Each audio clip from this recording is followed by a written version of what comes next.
पथव्या एक रंजेन सग्गस गमनेन वा सब लोकाधिपत्येन सोता पत्ति फलम वरम। पृथ्वी का अकेला राजा होने से, चक्रवर्ती होने से, या स्वर्ग के गमन से, देवता होने से, अथवा सभी लोगों का अधिपति बनने से भी श्रोतापत्ति फल श्रेष्ठ है। जो ध्यान की सरिता में उतर गया उसको बौद्ध भाषा में कहते हैं श्रोतापन्न। वो स्रोत की तरफ चल पड़ा। हम तो ऐसे लोग हैं जो किनारे पर खड़े, नदी में उतरते नहीं, बस किनारे पर खड़े। नदी बही जा रही, पीते तक नहीं क्योंकि पीने के लिए झुकना पड़ेगा। उतरते नहीं क्योंकि डरते हैं कहीं गल ना जाए, क्योंकि जो झूठ हमने बना रखी है अपने जीवन में वो निश्चित गल जाएगी। जो प्रतिमा हमने अपनी मान रखी है वो बह जाएगी तो घबराहट है, और हमें भीतर का तो कुछ पता नहीं है। तो हम ध्यान की धारा में उतरते नहीं। ध्यान की धारा में जो उतरता है उसे कहते श्रोतापन। दुनिया में दो तरह के लोग हैं। एक जो जीवन में लक्ष्य की तरफ दौड़ रहे, लक्ष्य का मतलब धन पाना है, पद पाना है।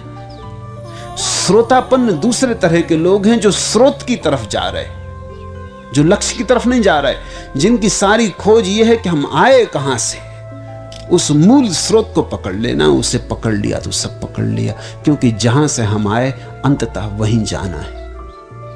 गंगा गंगोत्री में ही लौट जाती। बीज वृक्ष बनता है और फिर बीज बन जाता है, वर्तुल पूरा हो जाता है। हम जहां से आए वहीं लौट जाना, स्रोत, मूल स्रोत की तरफ। यह गाथा बुद्ध ने एक विशेष अवसर पर कही।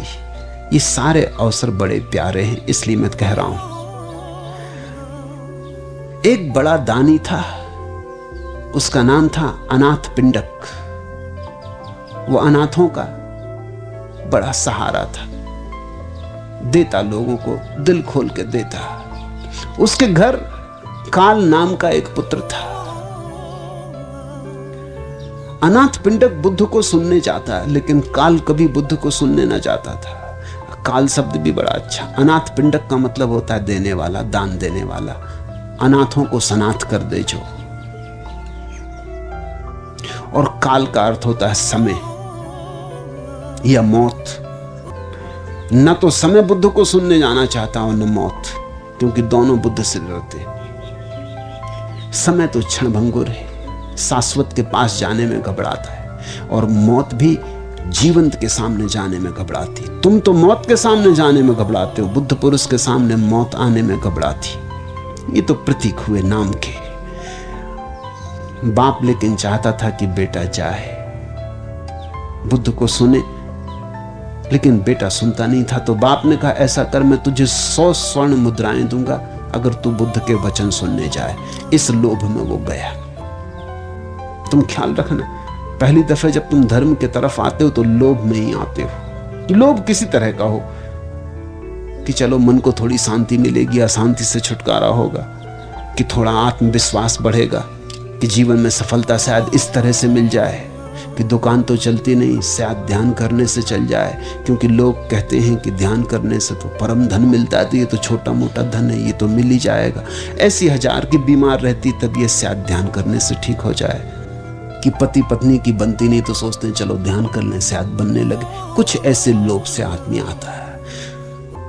तो गया बेटा, बुद्ध को सुना, लौट कर आया। आते ही उसने कहा कि 100 स्वर्ण मुद्राएं, पीछे भोजन करूंगा क्योंकि मुझे भरोसा किसी का नहीं। पहले स्वर्ण मुद्राएं गिनवा ली, तब भोजन किया। वो तो गई उसके लिए था, उसको बुद्ध को सुनने से मतलब थोड़ी था। वो तो जब बुद्ध को सुन रहा होगा तब भी मुद्राएं गिन रहा होगा, सोच रहा होगा कि बाप देगा कि नहीं देगा, कि चालबाजी की है, कि ऐसे ही बहाना कर दिया, कि इसी बहाने भेज दिया।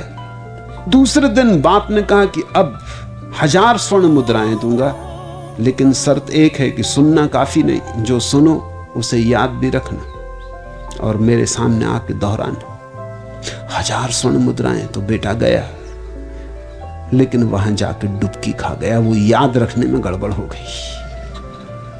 गौर से सुनना पड़ा, याद रखना था, ध्यान से सुनना पड़ा, गुनगुन के सुनना पड़ा कि एक भी बात चूक न जानी। तो बाप भी पक्का बाप है, वो 1000 स्वर्ण मुद्राओं में काट लेगा।